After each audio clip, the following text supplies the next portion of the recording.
Le manioc est cultivé dans toutes les zones agroclimatiques de la Côte d'Ivoire. La particularité de ce tubercule est qu'il peut être récolté à n'importe quel moment de l'année en fonction des besoins.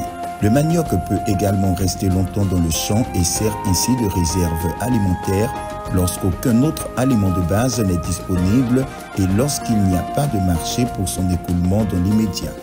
Nous distinguons deux groupes de manioc, les variétés douces et les variétés amères. Cette distinction est particulièrement importante lors de la transformation et de la préparation des tubercules.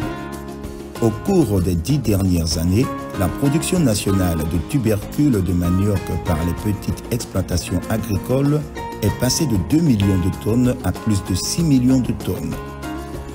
Nous nous trouvons dans le champ de manioc du producteur Guesan Kwasi Herman dans le village de Seseti, près de Boaké, où la récolte des tubercules se fait encore, comme toujours et partout en Côte d'Ivoire, à la main. C'est un travail difficile, surtout lorsque le sol est sec, comme nous l'explique M. Kwasi. En enlevant, comme ça à la daba, beaucoup restent dans le sol.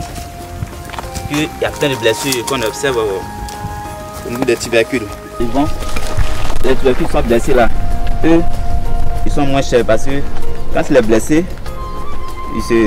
il pourrit facilement et puis il n'a pas de valeur. C'est pareil pour celui-là. Quand il est cassé aussi, voilà, il perd sa valeur. Mais par contre, celui qui n'est pas blessé là, lui, il devient plus cher et il dure pratiquement au niveau de la conservation. La plus grande partie des pertes post-récolte dans la chaîne de valeur du manioc trouve son origine dans la technique de récolte. Le manioc doit être transformé dans les 48 heures suivant la récolte, sinon les tubercules se détériorent. La mécanisation de la récolte peut réduire considérablement les pertes dues aux tubercules endommagés. Une arracheuse de manioc tractée par un tracteur a par exemple été développée par l'université de Knust au Ghana. Les autres problèmes qui entraînent des pertes après la récolte sont les ravageurs et les maladies, mais aussi le non-respect des bonnes pratiques agricoles. Mais le conseil qu'on leur demande, c'est de mettre en pratique les bonnes pratiques, de pouvoir planter en ligne, de sorte que ça facilite le passage au niveau de la parcelle et de respecter les récoltes au moins 12 mois. Ne pas récolter avant 12 mois. Madame Gras ajoute que le faible niveau d'organisation de la filière manioc est une grande contrainte.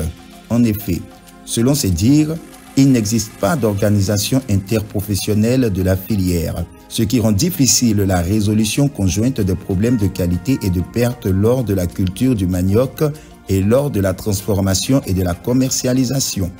Elle souligne donc la nécessité d'une interprofession réunissant les producteurs, les transformateurs et les commerçants afin de mieux structurer la filière.